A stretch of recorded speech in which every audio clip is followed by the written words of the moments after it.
Ce braqueur de banque a utilisé un masque pour se faire passer pour un noir, ce qui a permis à un innocent d'aller en prison. Heureux de vous retrouver. Ici, les criminels et les braqueurs de banque deviennent souvent viraux pour leur déguisement, qu'il s'agisse de braqueurs de génie qui n'ont jamais été démasqués, ou de criminels incroyablement stupides, dont les déguisements leur ont permis de se faire prendre.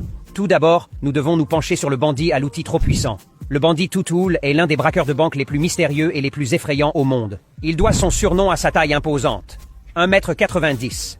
Le FBI l'a surnommé « le bandit trop grand » en 2020. Mais il a commencé sa série de crimes en 2009. Depuis, il a dévalisé 16 banques. Ces braquages ont eu lieu dans le Tennessee et les Carolines. Il porte toujours un déguisement, mais alterne les déguisements. Il porte presque toujours une veste à capuche, parfois en camouflage avec un masque de camouflage intégral. Parfois, il porte même des costumes d'Halloween effrayants, comme celui que portait Ben Affleck dans le film The Town, consacré au braquage de banque. Le bandit trop grand a également une claudication très particulière à la jambe droite. Mais le bandit trop grand n'a jamais été démasqué. Il est très agressif et effrayant pour les employés de banque. Il se présente souvent en criant, en étant agressif, en les menaçant et, la plupart du temps, en brandissant un pistolet. Le dernier braquage du bandit trop grand a eu lieu 11 ans à la minute près après son premier braquage. Il l'a fait exactement le même jour et à la même heure et dans le même style, comme s'il cherchait à tromper la police. Le FBI enquête sur le bandit de Tutul depuis des années. Ils offrent actuellement 15 000 $ à toute personne qui fournirait des informations. Mais contrairement à la plupart des braqueurs de banque, ce type travaille seul, ce qui pourrait s'avérer difficile.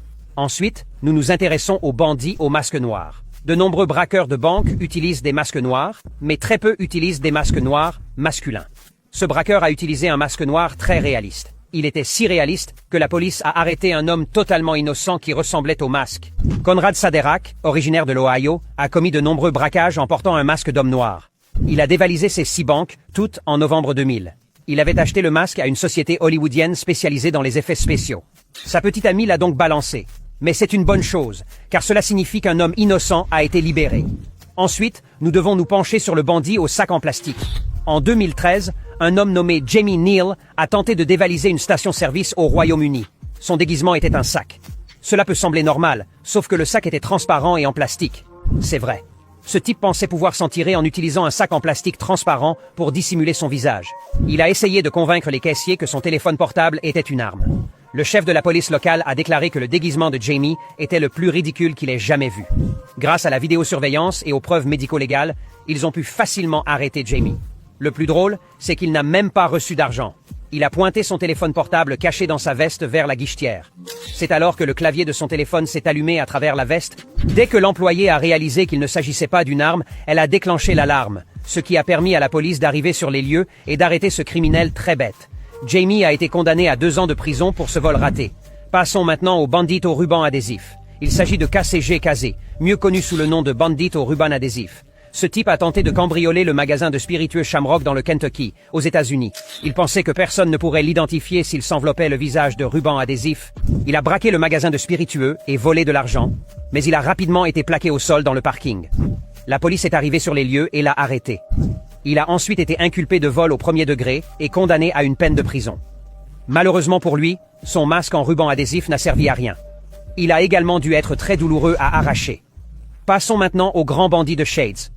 En 2022, le FBI a commencé à demander de l'aide pour identifier le grand bandit Shades. Il a reçu ce surnom parce qu'il porte toujours de grosses lunettes de soleil. Chaque fois qu'il braque une banque, il a braqué plusieurs banques à Houston, au Texas. Ces cambriolages se déroulent comme suit. Il s'approche du guichetier et lui tend un billet. La note dit « J'ai une arme de poing. Donnez-moi de l'argent. » Une récompense de 5 000 $ est actuellement offerte pour toute information permettant de l'arrêter. Mais comme il porte toujours de grosses lunettes et un masque, il sera très difficile de le reconnaître. Passons à autre chose. Regardons les voleurs de Sharpie. Voici Matthew McNally et Joey Miller. Vous vous demandez peut-être ce que c'est que ce truc sur leur visage. Eh bien, c'est en fait leur déguisement. Ils ont décidé de s'introduire dans des appartements de l'Iowa et se sont déguisés en utilisant un marqueur permanent. On pourrait même dire que ces types sont des correspondants. Ils ont rapidement été repérés et se sont enfuis.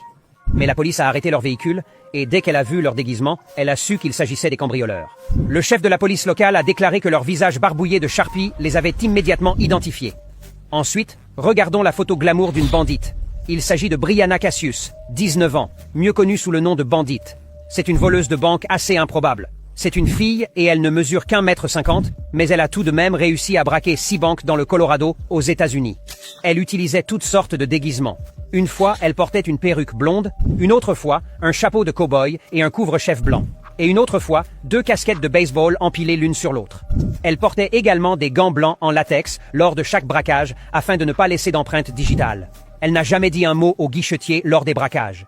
Elle leur remettait simplement une note disant « Veuillez me donner des centaines, des 50 et des 20 », puis brandissait un pistolet pour les intimider. Elle a en fait dévalisé 6 banques au Colorado et 2 banques ailleurs et a gagné des dizaines de milliers de dollars grâce à ses cambriolages. Mais elle a été identifiée plus tard à partir d'une parade photo. Elle a été inculpée et est maintenant en prison. Ensuite, nous devons nous pencher sur les banques de l'Empire Frappe. En 2015, cet homme a braqué une banque en Caroline du Nord, déguisé en Dark Vador. Au lieu d'un sabre laser, il a utilisé un fusil. 3 heures seulement après le vol, il a été arrêté. Il conduisait un véhicule volé et la police l'a arrêté. En voyant le fusil et l'argent à l'arrière de la voiture, ils ont compris qu'il s'agissait également d'un braqueur de banque. On peut dire que ce type est passé du côté obscur. Pour finir, parlons des Ghost Griefers. En 2017, ces 2 frotteurs se sont déguisés en fantômes pour voler des ordinateurs. Il s'agit d'un déguisement plutôt paresseux, le genre de choses que les enfants font à Halloween. Les cambrioleurs se sont simplement procuré des draps et ont découpé des trous pour les yeux. Ils se sont ensuite introduits dans un bureau et ont volé plusieurs ordinateurs et imprimantes. Cela s'est passé quelque part au Brésil. Bien que leur déguisement ait été plutôt paresseux, ils ne se sont pas fait prendre. La police n'a jamais pu les identifier ni arrêter qui que ce soit. Peut-être qu'au lieu d'appeler la police, ils auraient dû appeler SOS, fantôme. Il est assez étonnant que ce déguisement ait fonctionné, mais ce n'est certainement pas le déguisement le plus étrange de cette liste. Je pense que nous sommes tous d'accord pour dire que les voleurs ne sont pas toujours les plus habiles. Mais il est clair que certains de ces déguisements fonctionnent vraiment.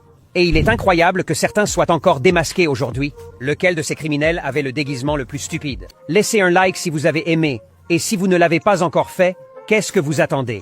À plus.